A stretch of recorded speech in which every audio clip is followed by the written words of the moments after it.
Thank you so much for clicking on my video today for Alex's Theme Park Tips. I'm Alex and I will be providing a strategy for you. We are looking at Universal Studios in Orlando, Florida, and here's an interactive map from their online website at universalorlando.com. You can also access this through the mobile app.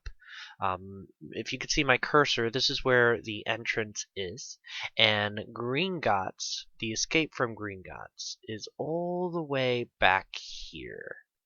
This is where the Harry Potter Diagon Alley is, and the Gringotts Bank is all the way in the back based on its iconic dragon, which you can see the moment you walk through its main entrance, which is around here.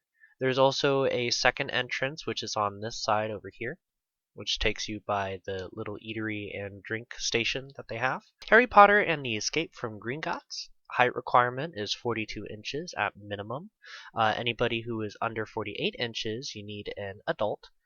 It is a thrill ride, it is a motion simulator, and it's a 3D, 4D experience where it is, in my opinion, it's a roller coaster, but it's not a very aggressive one, though it has roller coaster like elements. It is not fully like crazy, your high intense roller coasters like Rip Ride Rocket or Velocicoaster, the Hulk.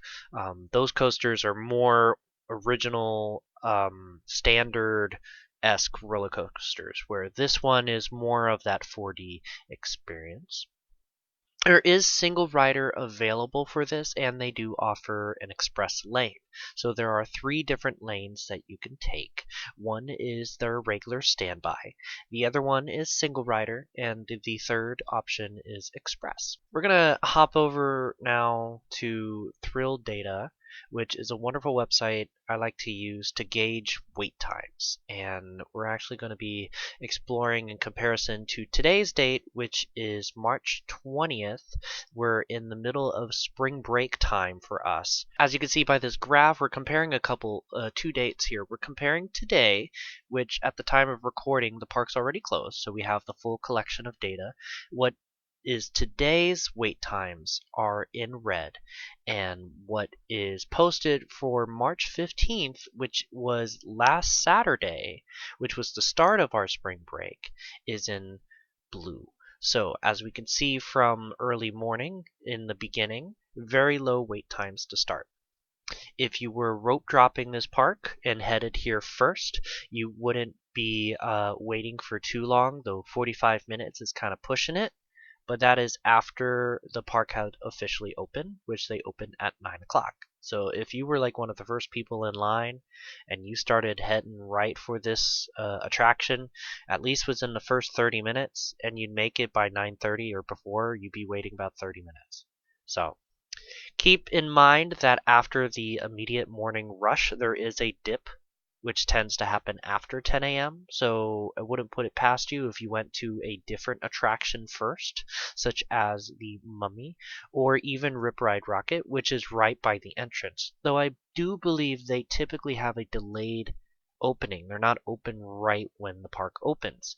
So you're kind of gravitated to one of the illumination attractions, such as Minion Mayhem or Villain Con Blast. It looks like the remainder of the morning, it starts creeping up, as you can see by this line of scrimmage here, this dotted line of the average cycle and waits that typically occur for this attraction. Though today we did have a dip just after 12 o'clock, so a lot of people tend to go and eat, and they want to eat at the Leaky Cauldron, which is in Diagon Alley, or something of that sort. So you want to definitely watch out for those dips if you have the mobile app. Notice that after and around 1 or 2 o'clock is typically park hopping time, as a lot of people spend the majority of their morning at Islands of Adventure, which typically has a earlier opening time, like early entry time in comparison to Universal. So let's see. Today's wait, the max that I got was 2 hours, 120 minutes at just after 3 o'clock.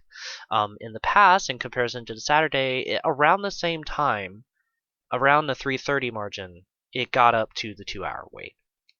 It had a significant drop off, probably one of two reasons. One, people started freaking out that it was so long and didn't want to wait that long.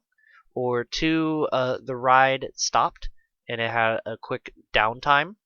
It looks like there was another peak around 5 o'clock, so we can tell by 3:30 and to 5 that there was a peak in waits. When we get a little bit later, it looks like closer to closing time, at least 2 hours before, so this would be right after the dinner rush. It seems like after lunch and right after dinner would be when these waits tend to peak. Now, of course, for today, we closed at 8 o'clock. On last Saturday, they closed at 9. So, though it's off by an hour, it's still roughly in a downwards trend. And it went kind of flat, stagnant at 45 minutes, and then finally dropped right at the very end. Based on that information, this is of course during spring break, let's compare that to a regular day. So again, the red is today and the blue is the past, which we're looking at January 9th, which I believe was a random Thursday after the New Year's holiday. It seems pretty in line with how today went. I'm quite surprised. But when we get to the peak times, it's not 2 hours, it's actually 80 minutes.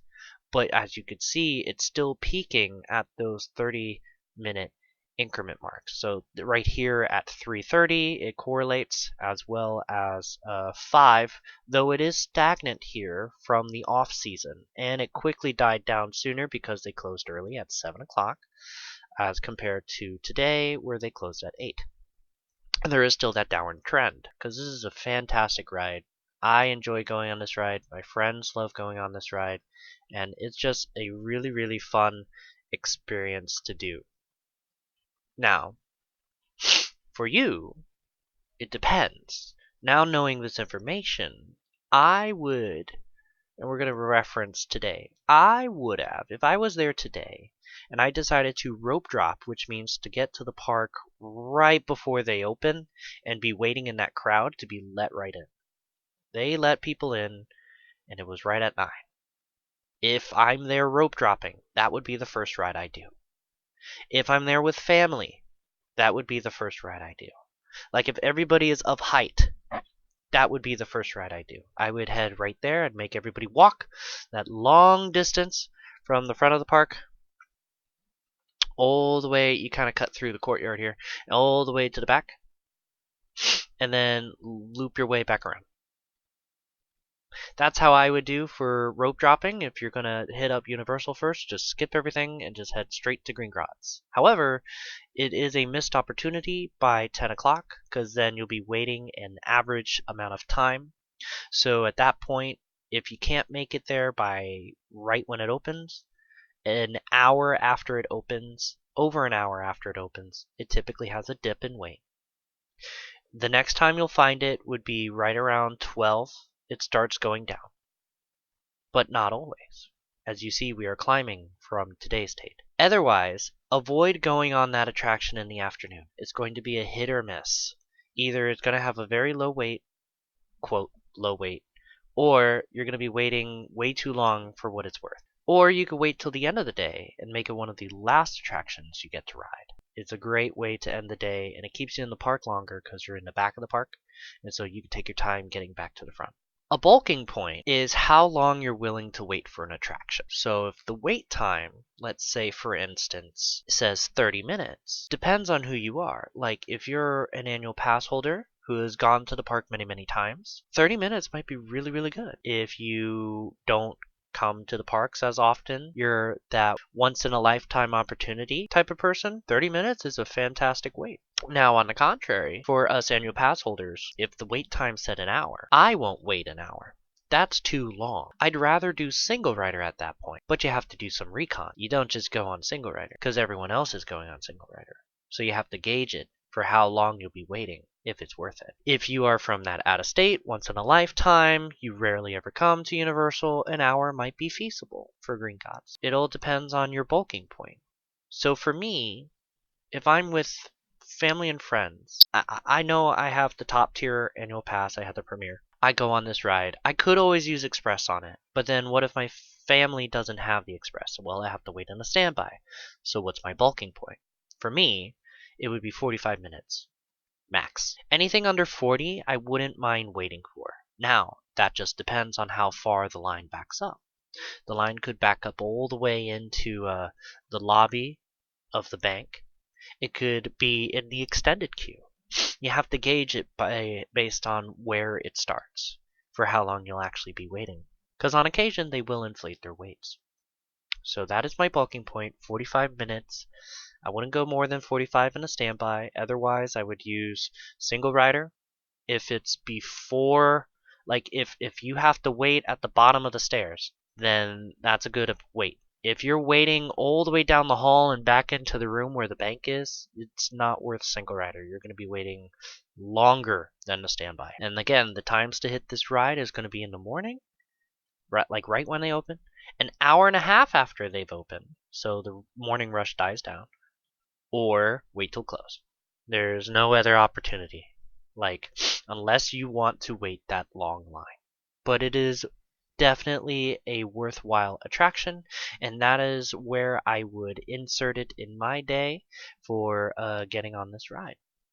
So if you'd like to hit that like button and subscribe button to learn more about additional theme park tips with Alex, please do so at this time. Otherwise, thank you so much for watching, and I wish you a wonderful day.